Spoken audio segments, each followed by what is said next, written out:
আমাদের এই মধ্য সম্পদের তীর্থস্থান, সেই লক্ষ্যে কোনো রাষ্ট্রীয় কোনো অনুদান মনে হয় এখানে দেওয়া হয়নি। আজকের এই শ্রী শ্রী হরিলাল মিত্র স্কুলের শিক্ষক সম্মাননা 2025 এর উপস্থিত সম্মানিত সভাপতি আন্তর্জাতিক মতুয়া প্রচার মহাসংঘ শ্রী সম্পদ ঠাকুর এবং আরও এখানে উপস্থিত আছেন দূর দূরান্ত থেকে আগত অনেক ভক্তিবৃন্দ, সম্মানিত শিক্ষকবৃন্দ এবং আমার সামনে উপস্থিত মা বোনেরা এবং আরও এখানে উপস্থিত আছেন কোমলমতি শিক্ষার্থীরা, সবাইকে জানাচ্ছি নমস্কার। আজ আমি যেখানে দাঁড়িয়ে কথা বলছি এটা এই মতুয়া সম্প্রদায়ের তীর্থস্থান। এই মতুয়া সম্প্রদায়ের তীর্থভূমি দাঁড়িয়ে আমি আপনাদের কথা দিতে চাই, আমি 2026-এর 12ই ফেব্রুয়ারি যে নির্বাচন হবে সেই নির্বাচনে এমপি হতে পারলে আমি ঠাকুরবাড়ির পাশে থাকব। আমি ঠাকুরবাড়ির যে কোনো প্রয়োজনে যে কোনো ব্যাপারে আমি ঠাকুরবাড়ির পাশে থাকতে চাই। তাই আপনারা যারা আছেন আপনারা আমার জন্য আশীর্বাদ করবেন, আমি যেন আমার সেই কাঙ্ক্ষিত লক্ষ্যে পৌঁছাইতে পারি আপনাদের সহযোগিতায়। এই আজকের এই মতুয়া মহাসংঘের সম্মানিত সভাপতি শ্রী সম্পদ ঠাকুর দাদার আমি প্রায় সমবয়সী। আমি চাই সম্পদ দাদা আমার পাশে থাকবে এবং অন্য ঠাকুররা যারা আছে তারা আমার পাশে থাকবে। আমি সব সময় দেখেন এই ঠাকুরবাড়ির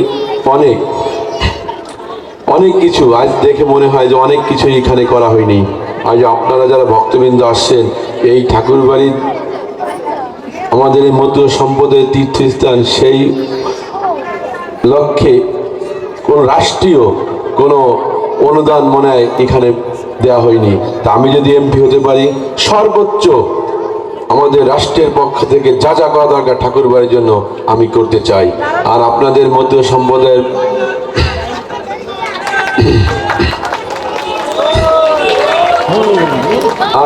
আমি একটা কমিটমেন্ট করতে চাচ্ছি, যেটা আমার নির্বাচনী কমিটমেন্ট।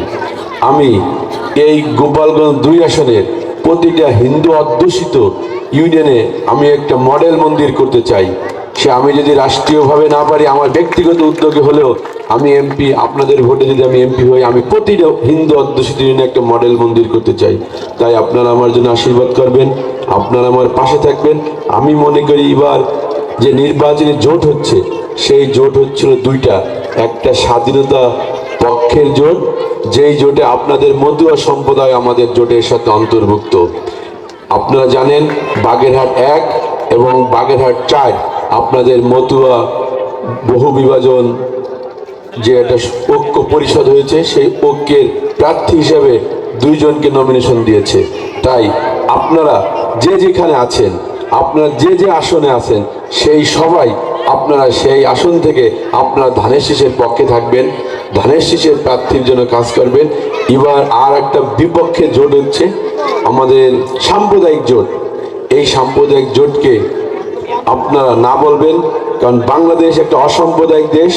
এখানে আমরা হিন্দু মুসলমান সবাই মিলেমিশে আমরা একসাথে চলতে চাই।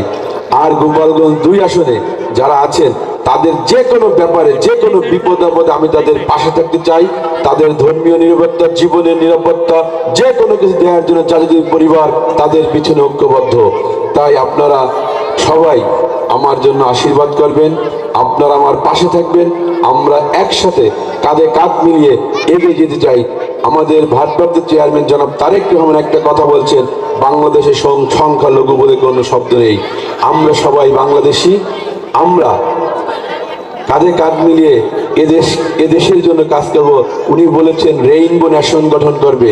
রেইনবো নেশন হচ্ছে হিন্দু, মুসলিম, বৌদ্ধ, খ্রিস্টান সবাই মিলেমিশে দেশের জন্য কাজ করবো। এখানে সংখ্যালঘু বলে কোনো শব্দ থাকবে না। তাই আপনাদের সবাইকে আবারও আমি আপনাদের কাছে প্রার্থনা করছি, আপনাদের ভোট ভিক্ষা চাচ্ছি। আপনারা সবাই আমার সাথে থাকবেন, আমার পাশে থাকবেন। এই গোপালগঞ্জ 2 আসন যদি আমরা আমাদের ভারপ্রাপ্ত চেয়ারম্যান জনাব তারেক রহমানকে উপহার দিতে পারি, আপনারা যা যা চান আপনাদের জন্য, আপনাদের সম্প্রদায়ের জন্য, সবার জন্য যা যা করা দরকার আমি আপনাদের জন্য করতে চাই। তাই আপনারা একবার আমাকে সুযোগ দিবেন, আমার পাশে থাকবেন।